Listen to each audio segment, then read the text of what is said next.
Wiebe in the lab. I just wanted to let you know that we had some issues with the audio in this episode.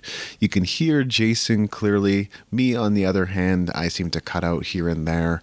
So I encourage you to refer to the show notes on musicentrepreneurhq.com. And this is also a lesson for me to record audio on my end and not rely on programs like Zoom to handle it on my behalf. So anyway, enjoy this episode.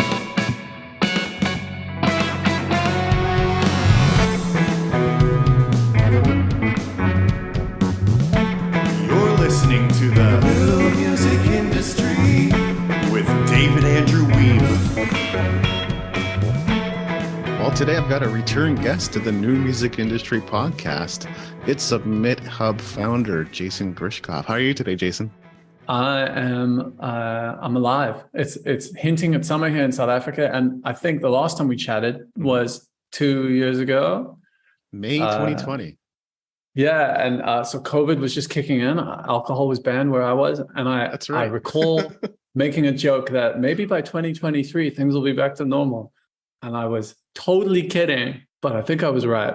Yeah, I was just listening to that myself a little earlier, and turns out to be quite prophetic that we're moving into kind of a post-pandemic world.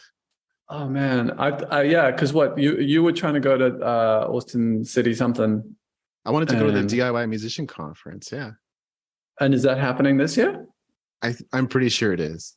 I think they may have even done it this year. I know things have been going on. I'm not ready yet. I need time. Yeah. 2023, I might go to South by Southwest, maybe. Very cool. I'm waiting for things to calm down a little bit. I mean, there's war, there's civil unrest, depending on where you go. That's just normal. That's the everyday. That's just normal par for the course. That's true. You make a good point. Yeah, when wasn't there war? Yeah, when wasn't there war? Almost never. In our last conversation, we got to talk about SubmitHub and yourself and Indie Shuffle. And today we'll be touching on what's new with SubmitHub, hopefully what's new with you. But since our last interview was at the start of the pandemic, I wanted to see how you've been doing in the post-pandemic world. The pandemic was a very productive time. Coming out of the pandemic, well, it was in a digital space. So a lot of musicians released music that they'd been stewing on or just never had time to finish. A lot of hobbyist musicians took the plunge, decided maybe it wasn't for them. And it also meant that I had a lot of time to develop and code and make things better. So a lot has changed with SubmitHub over the 2.5 years. Geez. And and with me, not too much is different. My kids are a bit older now, which means I get a bit more free time, but I still have myself in a situation where I can spend the majority of my workday coding, which is still, I think, where I can put the most value back into SubmitHub. So that's led to some pretty cool advancements since we last chatted. That's fantastic. Yeah, we're going to touch on as much as we can. I've enjoyed this period of productivity as well, even having gone through a bit of a burnout. I think it was end of 2020, beginning of 2021-ish. And that was from high caffeine consumption in too many consecutive days. That apparently wears down your adrenals. And at some point you can have a bit of a self-induced panic attack. Jeez, so that's right, no good. Okay. Don't do that. Fair warning. Thank you. So, I mean, in terms of new things, I've been checking out your website in the last couple of weeks. It's possible it's been this way for a little while now, but you kind of adopted a bit of a dark theme. It's got a IRC chat sort of vibe. Would that be kind of an accurate way of describing it? Well, both of those did exist. So the first one is night mode, but what's probably happened is that your computer might be newer and you might have automatic day-night type of stuff in there. So I can detect if your computer supports day-night, and most modern Macs do, most modern PCs, most modern computers do. And what happens is that the Chrome browser or Safari or whatever you're using now has this interface that will tell me if you prefer your theme to be dark at night. And if you do, magic, night mode. You can also toggle between the two in the top right. You can hover over, you can switch day-night, and you can also set it up to automatically change for you at sunrise and sunset. So for me, I use day mode during the day and night mode at night, and it just magically happens based on my time zone and location. So that's kind of a cool one. Gotcha. I know Derek Sever set up something similar with his website. So if Derek's doing it, then you know that a lot of people are into it. Yeah, night mode's where it's at. You're either hardcore one or the other, I found. Most of the people who use night mode on SubmitHub could never dream of switching back to day mode. Yes. But personally, I like it. At daytime, I like a little bit of light. And at nighttime, when it's dark, I want to bring everything down on my screen. So it works. Also switching between the coding terminal, which is dark. It's just a lot easier on the eyes. So yeah, that's a pretty cool one. That's the coolest feature I've got. There it is. Done. I sort of doubt that. That was kind of a softball for you. But we did set up a bit of a dark theme for Music Entrepreneur HQ as well. It doesn't switch between light and dark. We just went dark, period. But testing it out. I think that's safe. I think that's good. Yeah. Yeah. The numbers publicly displayed on your website are that you got over 800,000 users, over 2,800 curators, and over 29 million a day. Your website's used daily by major labels. Is that growth something that you personally focus on? And how does it feel reflecting on it? Whew, growth is a tough one. So what happened during the pandemic is that we saw our numbers double over the span of about 2 or 3 months. And I referenced this when we first started chatting. You had a lot of musicians who dusted off things that they'd been working on, but didn't get to finish because their day job was holding them back. And now they got to work at home. And you saw this blossoming of online releases. Next thing you know, Spotify was saying they had 50,000 new songs a day. A year later, it was 75,000. Today, they're supposedly getting 100,000 new songs a day, which is mind-boggling. Yeah. And what it meant is that we saw a really rapid acceleration, and it was happening at roughly the time you and I chatted. That growth hasn't continued, and it makes a lot of logical sense. So it was sort of the perfect storm. People stuck at home.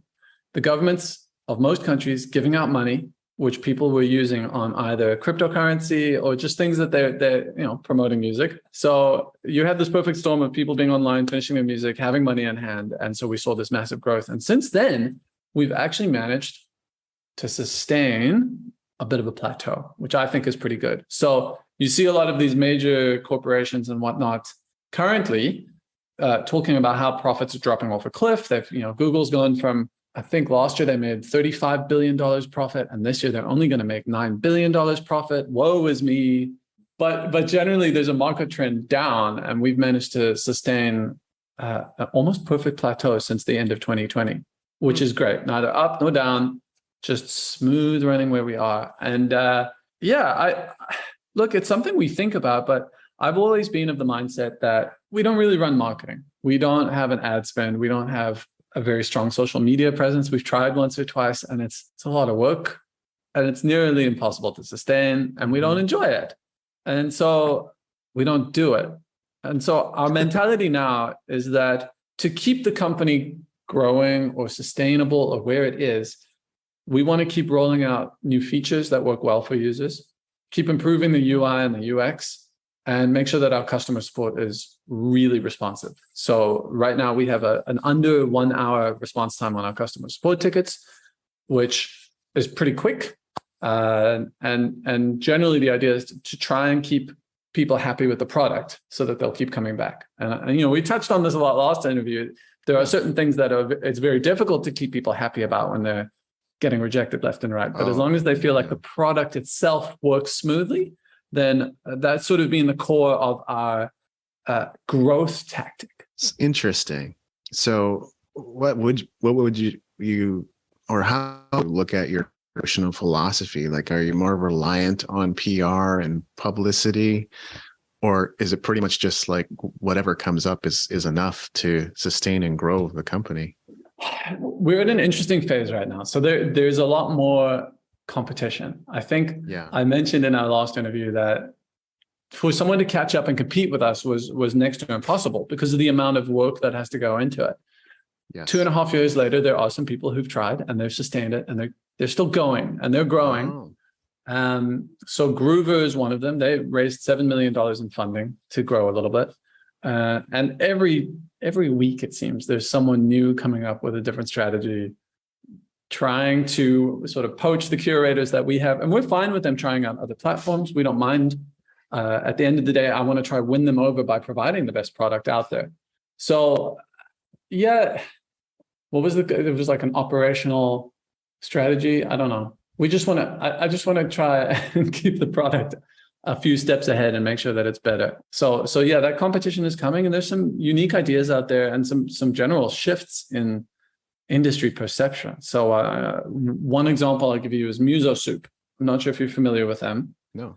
But Muso Soup is a submission platform where you pay a entry fee, let's call it, for your song to be listed, and then bloggers come along and they make offers for coverage. So they'll say, I'll give you 20, if you pay me $20, if you donate $20, I'll write an article about you. If you're not willing to donate, I'm not going to write an article about you, but I'll send out a tweet. And so you're seeing the rise of some alternative methods. And these models are attracting a lot of, in this specific case, journalists who feel that they deserve to be paid for the time that they're investing in writing about this content.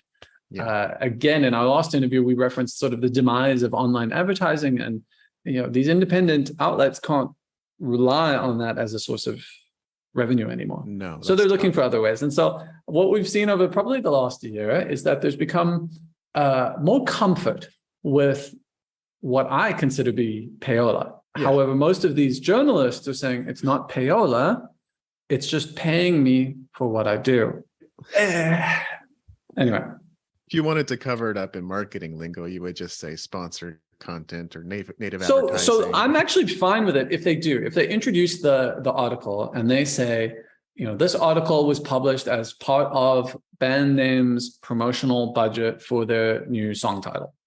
Yeah. If they do that in the intro and they disclose quite clearly, I mean, that is sort of muddy, right? You're not saying that you were paid. It's just part of the promotional campaign.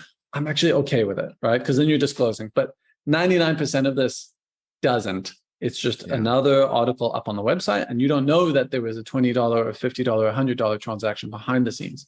So we're actually having a lot of trouble these days trying to reconcile our philosophy, which is staunchly anti-payola, and the fact that there are some really good writers out there who feel like SubmitHub's model doesn't value their journalistic ability. So Muso Soup is carving a niche here with these guys, and we find we often butt heads with them when I bring it up, because I say, look, we consider this payola, and they say, no, it's not payola, it's a donation for my journalistic time. And then I said, well, would you have written the article if they didn't pay you? Well, no, of course not, but I'll send them a tweet. I was like, well, then it's payola. so and then we get into these back and forths, and we end up disagreeing about the way it goes. So some people have told me to kind of get lost in F-off and they quit, and others have agreed to put a bit more of a promotional spin on their articles so that their readers are aware. Anyway, the space is evolving, so to speak. Yeah. I like that you're sticking to your values. I think that's really key, and it says a lot about who you are. Yeah. Look, people change. Yeah. My values change. I a year ago would have been staunchly against the idea. Today, I am softer on it. I'm saying, as long as you disclose up front that you're doing it, I don't have a problem with it. So I have struggled a little bit to try and find where is my hard line that I've drawn in the sand. And I think it's emerged that it is about disclosure. And it's also about making sure that this is about journalism, and not a lot of these guys bundle. If you pay me $75, I'll write a blog post and put you in my Spotify playlist, and now you're violating Spotify's terms. So we definitely want to be hands off there. So yeah, I've drawn a line in the sand. You have to disclose it, and it's got to be about the writing and the content, and not related to any sort of other share. The hilarious part about it is, there's been sponsored content even on major publications for years now. And even if it is disclosed overtly, a lot of people don't notice. I'd say probably 80% of readers don't even notice, right? And that's fine. I could do it. One example I see do this really well is National Geographic. Yeah. So I've recently started subscribing to them again, and you find these beautiful spreads that are themed as if they were a National Geographic spread. And like on the bottom left, it mentions, this is a Toyota ad. And so they're integrating really well. And I have a feeling most users don't realize that. So there are ways to do it that are kosher, and there are ways to do it that I still think are not jiving with the original ethos of what music blogging was. But, music blogging has changed. Maybe I'm a dinosaur here, but I've got my line. I like controversial statements, and I think that one's well worth tweeting out and sharing. Not even controversial. I'll tell you my controversial one. I'm about to get rid of music premieres on SubmitHub. Yeah. Don't know if that's controversial or not. Kind of. What's the thinking behind that? So I wrote an article about this in 2016 that is the closest thing I've ever done to going viral. It was on Indie Shuffle, and the article was something like, fuck it, we're done with premieres. And it had a picture of a guy throwing a bunch of papers around, which I got on some stock photo site. And it took off. At the time, premieres were still an integral part of a PR campaign. And the idea was that blogs had influence. They were inundated with songs, and so they were looking for exclusives. If you offered them a premiere, you were more likely to get that exclusive. And providing that premiere, which means you're basically allowing them to announce your single, meant that A, they would blog it, and B, you would get some exposure, they would get their back rubbed. It was an all-round good strategy, but it had its pitfalls. It was difficult to communicate. There was always organizational issues. And as a blogger, it became a real chore to go, okay, cool, this has to go out at 7 p.m. on Friday. You're going to send me the assets at 6:30 p.m. on Friday. I'm out to dinner with my wife, but it's only 9:30 a.m. where you are, so you're fine. Like, it was just a nightmare. And it all came to a head, and I said, fuck it, I'm done.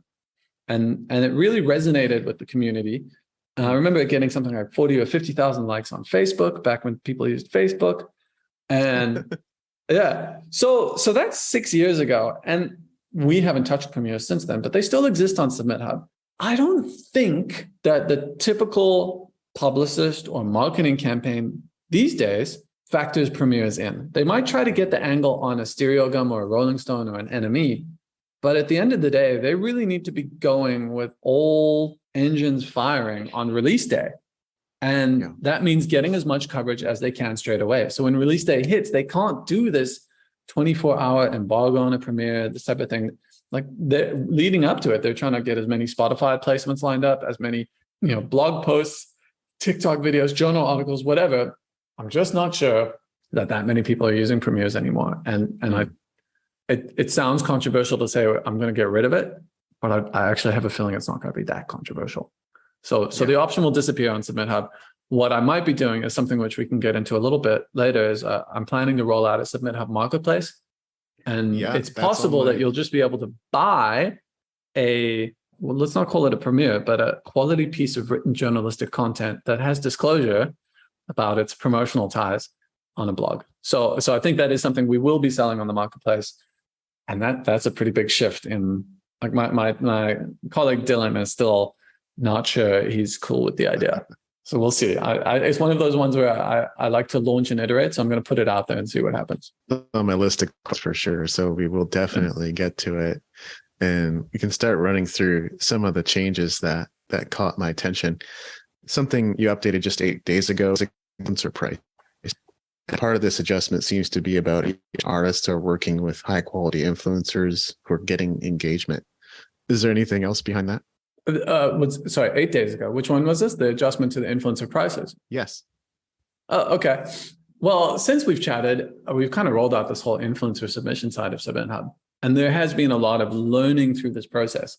So originally, we integrated TikTok and Instagram into the system. And this was largely due to customer demand. So people, similar to the reason we put Spotify, people came to us and said, blogs are cool. Can I submit to Spotify? And I went, well, I don't know much about Spotify, but let me figure it out. And that had its own learning curve.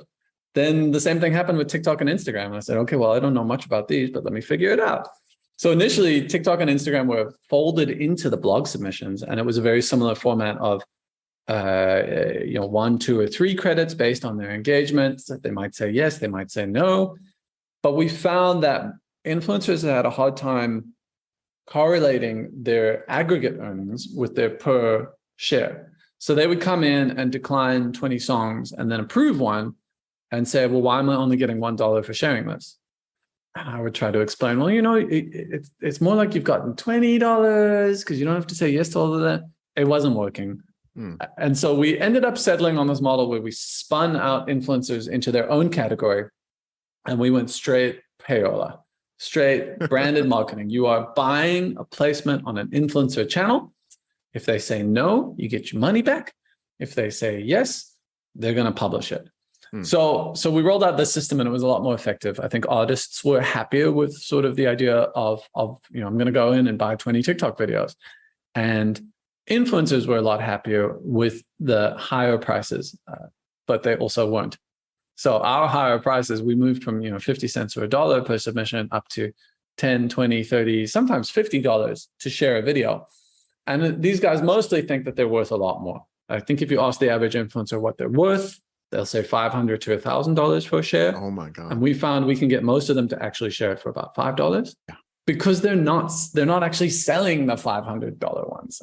And over time, we've learned a lot of lessons. There have been numerous influencers on there who've tried to game the system, sharing the wrong song, taking the video down, cashing out, running away with the money. And so we've built a lot of fail safes into the system over the last year. I can now check when they are sharing their song. I can verify that it's got the right video attached. It's at least 10 seconds long. It's on the right account.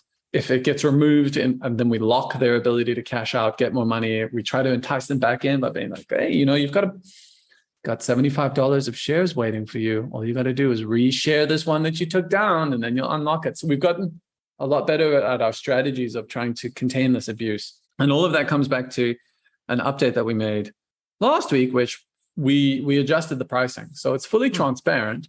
The article that you referenced is available on submithub.com/stories. Yes.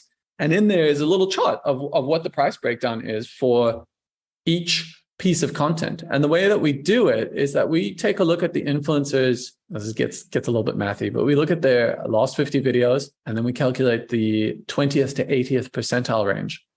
And then their pricing is based on the 20th percentile. So the logic there is that it means that when they share it, 80% of the time, they're actually going to get more views than we told you they would.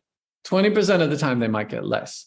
But it's at the 20th percentile. That's where their pricing is. A lot of these guys don't like it. They're like, come on, you should be pricing based on, didn't you see that one video got 1 million? You never know, that could be you. And I'm like, well, you never know. But most of the time, it's not. And I don't want to charge someone the potential of 1 million, and then they don't get it and they come back and they complain. So the most recent adjustment factored in a couple other things like likes and comments. So we're trying to make sure that there's at least some bare minimum. It's not just views. There's also engagement on that content. And we raised the bar a little bit as well. I think when we first launched, the idea was any sort of content on TikTok is great. We just wanted to sign people up and get as many TikTok influencers as we can into the system. And the change that we made now is that it's still a very low bar, but you got to have at least 1,000 views on a video. So the influencer side has been wild, wild west. And we don't have any competitors in the space that we're in. I said this last time, though, about the curators. Yeah, it is still the wild, wild west. These guys are looking for as many ways as they can to game a system, right? They view SubmitHub not as a way to help artists, but as a way to make money. And we're constantly dealing with guys who think that they're slicker than us. We have been, we've been tricked a lot. We've learned a lot of lessons over the time. We inevitably have to refund the artists. And so we end up taking the hit. If someone shares a video, takes the money for it, and a week later they take it offline, we feel obligated to refund the artist. And unless that influencer comes back, we're going to take the hit. So it's a difficult one to learn. My understanding is that Playlist Push has a TikTok submission side, but I'm not sure how that's going or what it's like. And generally, we don't have any competition in the space of micro influencers. Most of the others out there, Songfluencer, Breaker, some of these others, they tend to deal with a more hands-on agency approach where they're actually working with you to try and tailor your thing. And then they are charging $500 to $1,000 per share. And we very much slotted ourselves in with this, $1 to $50 range where you can just buy as many videos as you can. Personally, I wouldn't do an influencer submission, but I'm not on social media. So I think step one with any of this stuff, not just social like TikTok and Instagram, but Spotify, whatever. If you're an artist, I think it's important to remember to promote your music on the platforms that you're comfortable and familiar with. So yes. I would say there's no point in submitting to TikTok influencers on SubmitHub if you yourself are not actually trying to get into the TikTok game. If you are, then it's totally useful. There's an artist named Dax who does hip hop, but with a bit of a shock twist. He's like one of those shock hip hop guys, and he's proven really popular. He pumps a lot of promotional budget into the influencer side of SubmitHub because he himself is constantly trying to push his own Twitter account, and so that helps grow him and get that energy going around it. And I think that's an important way to think about it. And the same can be said for Spotify. If you yourself are not familiar with and engaged with and you don't understand Spotify, then your promotional budget is likely spent better somewhere else. I like the standardization aspect of it myself. I went deep into Twitter last, I think, and I figured out that if you're going to pay for a shout out or a retweet, you shouldn't be spending more than $30 to $60 unless they've got like millions of followers. Wow. Yeah. Well, given the half-life of a tweet, which I mean, they disappear so fast anyway. But sure. I'm sure there are people out there charging well over $1,000 for a tweet. Oh, yeah. Just never. Yeah. So I mean, we've tried to drive the price down as much as we can. And there are still some people who find it quite expensive, and that's fair. But I don't think that they realize how much we've actually shifted the narrative here, because almost everyone we've approached was intent on charging hundreds of dollars for each share. My mentality has basically been Dream 100. Like, these are the people that have access to my audience that I want to connect with most. And so I either work my way in, like with a guest post or a past interview or a YouTube collaboration, or buy my way in if there's just no other way. SubmitHub is obviously on my Dream 100. Fantastic company. Has access to my audience. Absolutely. You are buying your way in. By the way, we'll deal with that money afterwards, right? Yeah. We'll talk about it after the show. Yeah. I'm joking. Yeah. Likewise. Another thing that caught my attention was the choose for me button. You know, as someone who loves efficiency, I really like the idea. And how has that been going so far? Right. I've got some statistics there and a few surprises actually. Ooh, so very cool. The choose for me button comes about from a request from Universal Music Group, who said, yeah, you know, we like SubmitHub and it's a good deal, but we just don't have time to sit there and sift through everyone. Can't you just choose for me? Ta-da!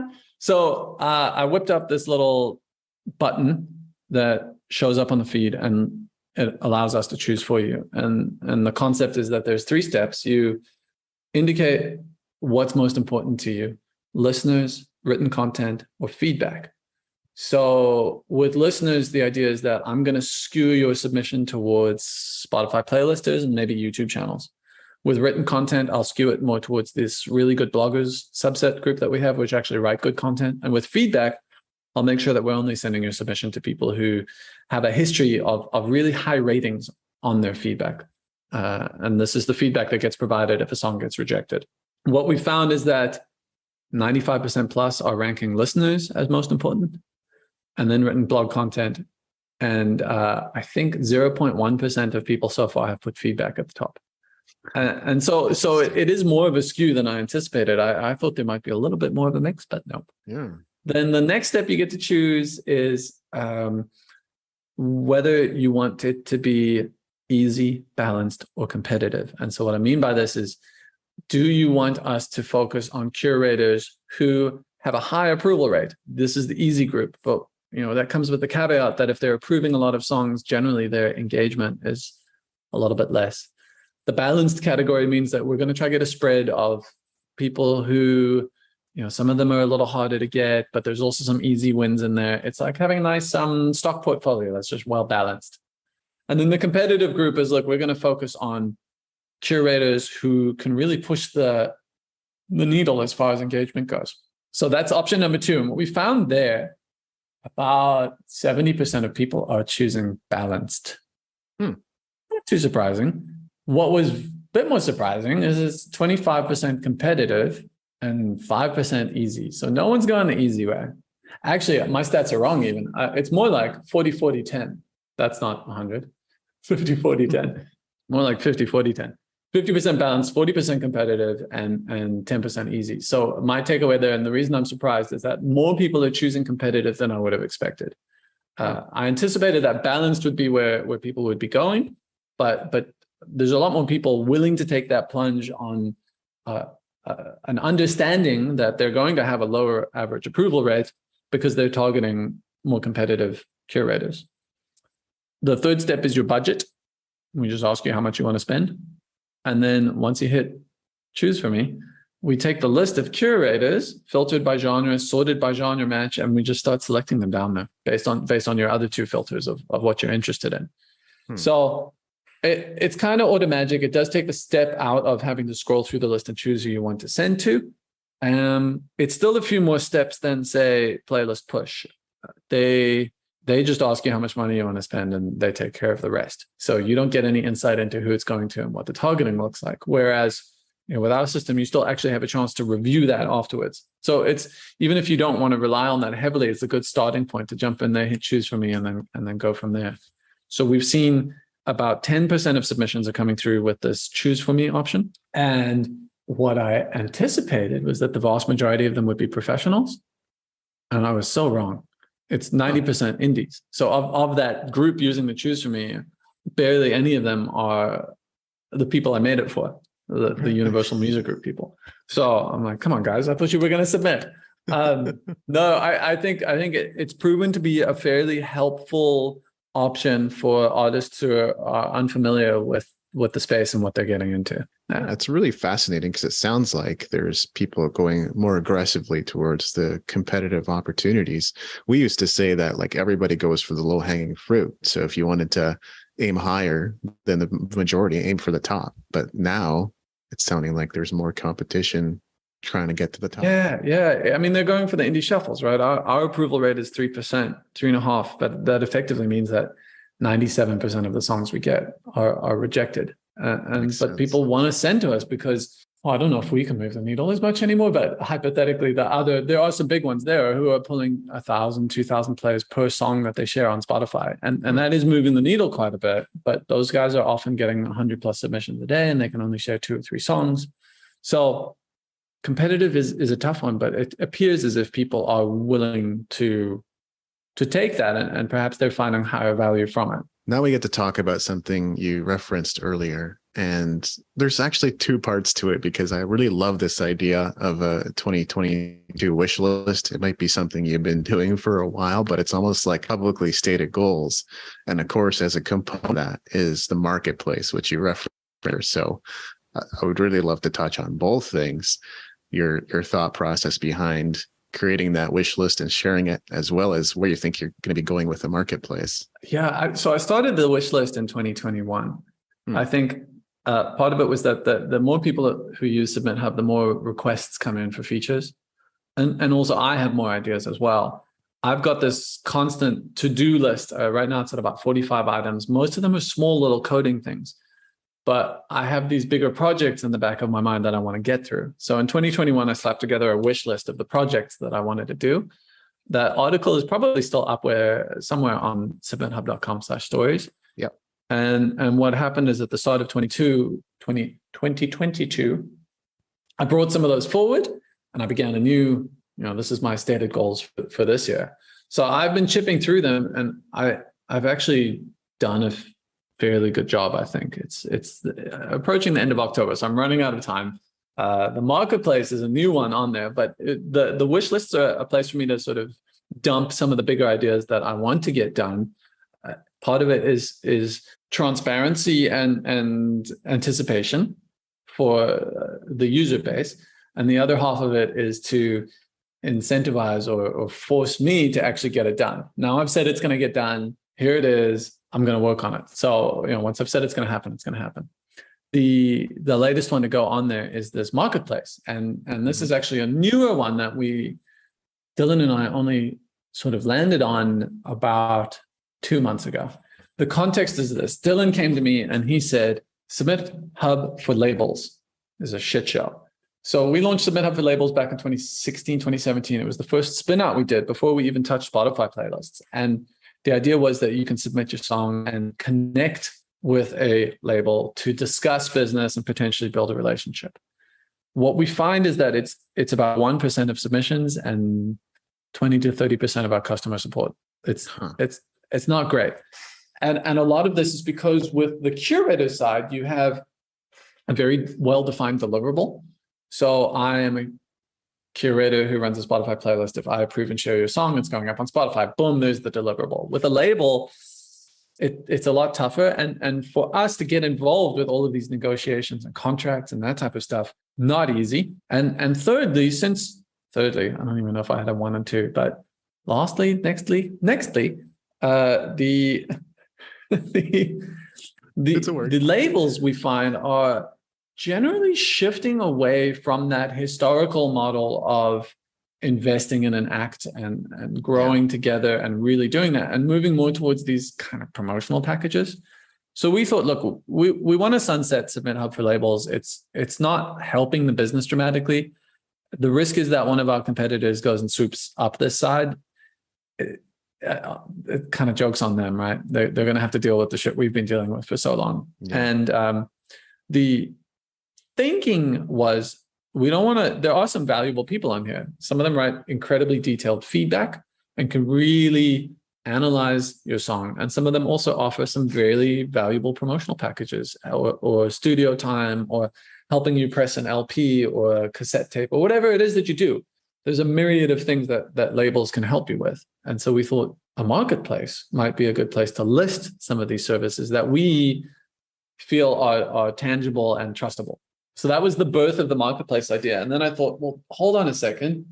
Album reviews. I've been telling people I was going to do album reviews since SubmitHub launched.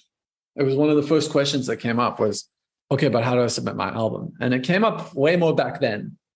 Today, not as many people are doing it, but there are still EPs and albums, and there are blogs who love to dive into those. So I thought, you know what, this marketplace might actually be a good way to finally get this concept of an in-depth album review or critique into place. So that was the kind of second thing that popped into our head of, okay, well, hold on, maybe there is a marketplace here. And then it really just spun out. So essentially it just becomes Fiverr.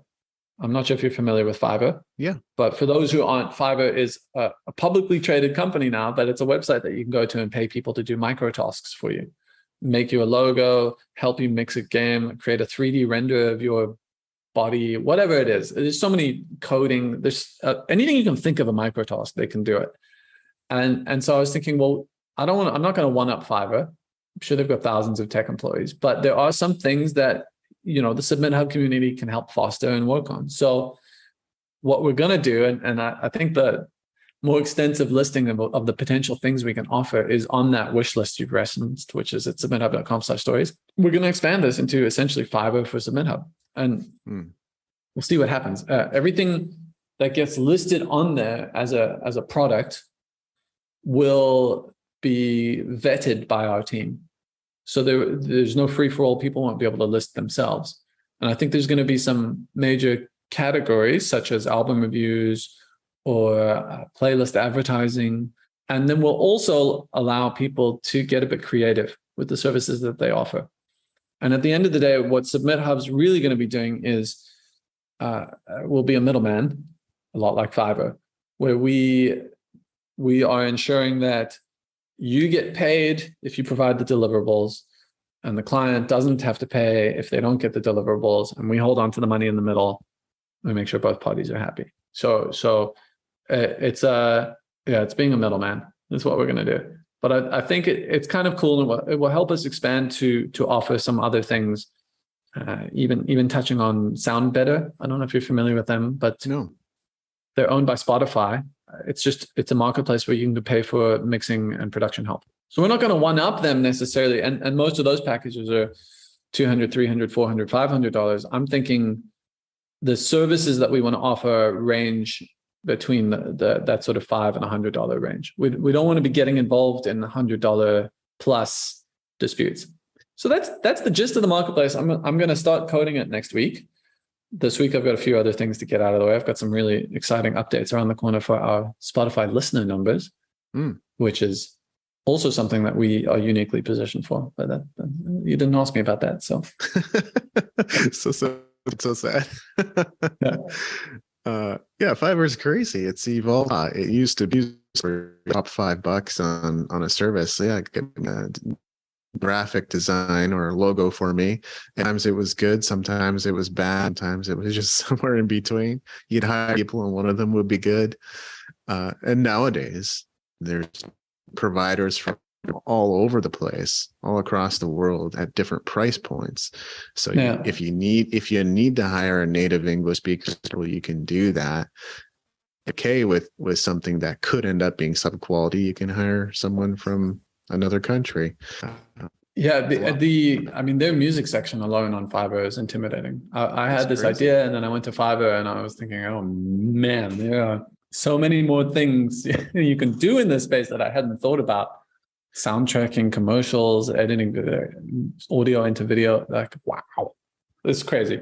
So I'm going to start small and see where it goes. It might not work out. You never know, right? But what it means is that we've hit a point where most of the other parts of SubmitHub are running smoothly enough that I can actually focus on potentially a whole new angle. I had thoughts of an entire experiment where I just pay for and market a release that's happens. I'm not allowed to use anything but Fiverr and the things they create for me. And if you get that set up on SubmitHub, I might try it there instead. Yeah. You can do your album artwork, your lyrics, your EPK, lyric video, music video. Yeah. Your Instagram advertising. I know. So it's quite a popular method that people use to promote their music is Instagram advertising, but it's got a high barrier to entry, I think. So if you can just pay someone to set that up for you and run it, pretty cool. So, well, touched on one thing anyway, but I should ask, is there anything else new about SubmitHub that you're excited to share right now? Yeah, I mean, the one I just referenced now is the Spotify data. So we launched Spotify submissions in 2017, and shortly thereafter, Ari Herstand wrote a scathing article about the fact that we were charging people based on how many followers a playlist had. And we weren't properly vetting the quality of those playlists. And his main gripe at the time was that many of these playlists had 10,000 or 100,000 followers, but weren't actually generating any listeners. And I said, well, Ari, how the hell am I supposed to know that? Spotify just tells me what the followers are. And he kind of said, well, that's for you to figure out. So I did.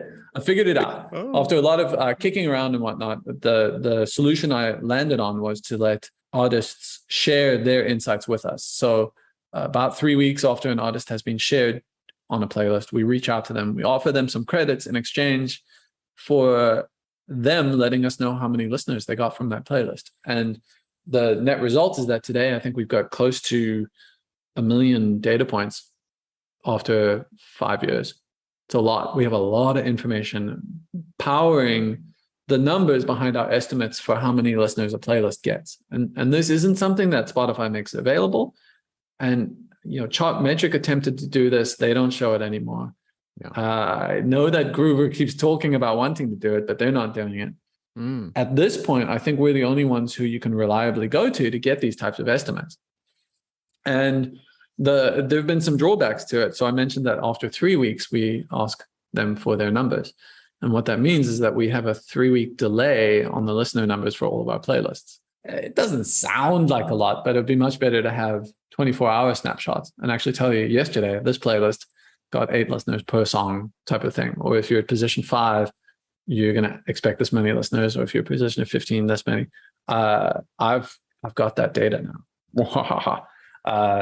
I've been chatting about it in our bloggers chat room. You messaged these sort of IRC chat rooms, but the gist of it is that we're going to be getting more real-time data from Spotify artists, and that should allow us to get some snapshots. So we've partnered up with some larger companies who have broader access to data, who are willing to share it with us in exchange for some back scratching, and that'll just fill in nicely. So that's one thing I'm quite excited about, and should be rolling out. And no one's really going to notice, but it just means we'll have much more accurate stats. And it's all about expectation setting and making sure that we're letting people know how many listeners a playlist has.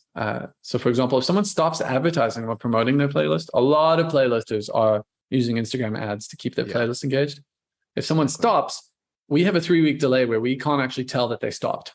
And what happens is that anyone who gets shared in that 3 weeks ends up getting way fewer listeners than we estimated they would. With this new change, we'll probably be able to tell within 24 hours if there's been a drop-off, and then we can measure that over time, but we can also reflect those numbers straight away.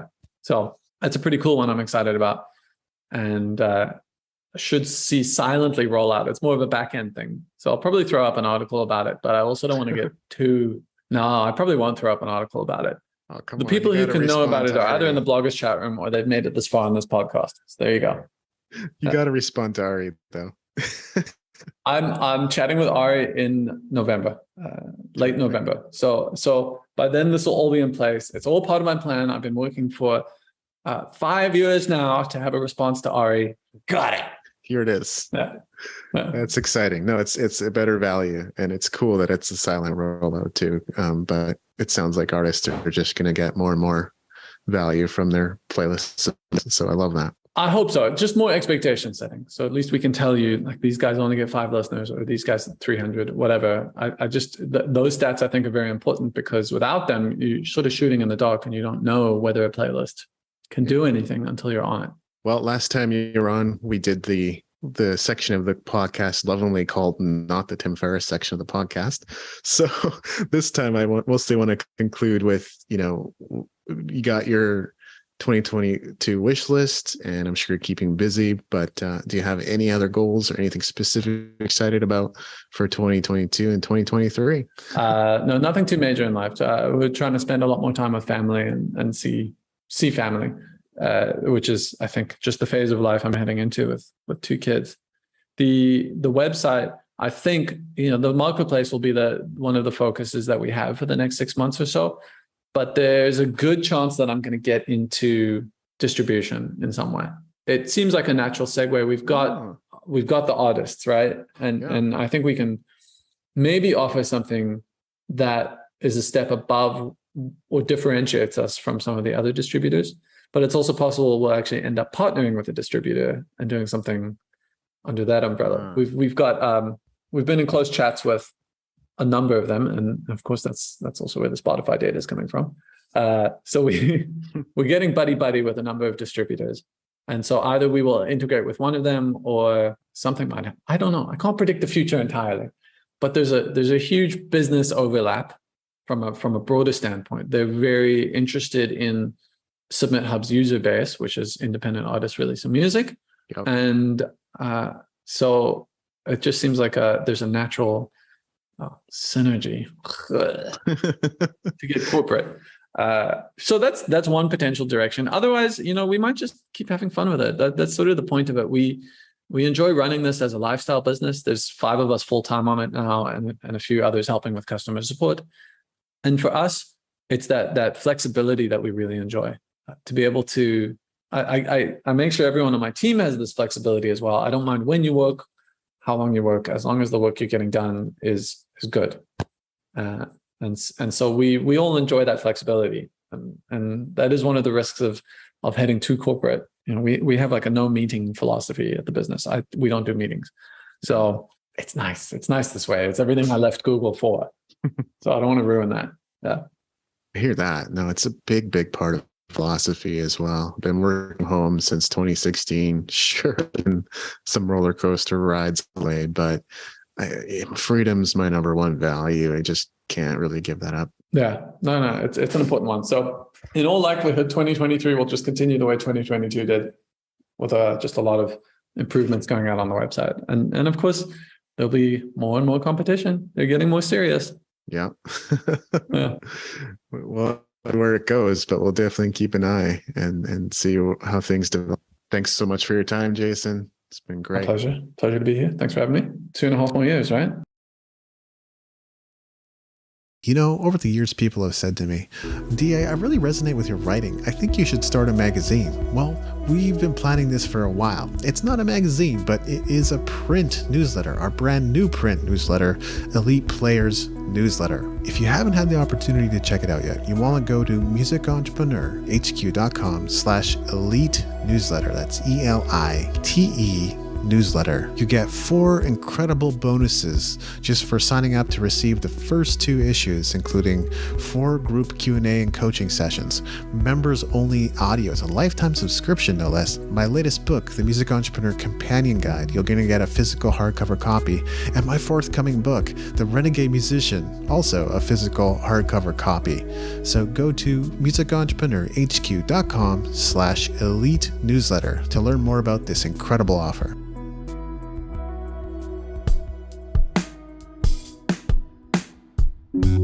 Thanks for listening. The opening theme, closing theme, and closing segment ambient music was created by Brian Bob Young. If other music was used in this episode, it's credited in the show notes at musicentrepreneurhq.com. Please leave us a rating and review in iTunes to help us spread the word about the show.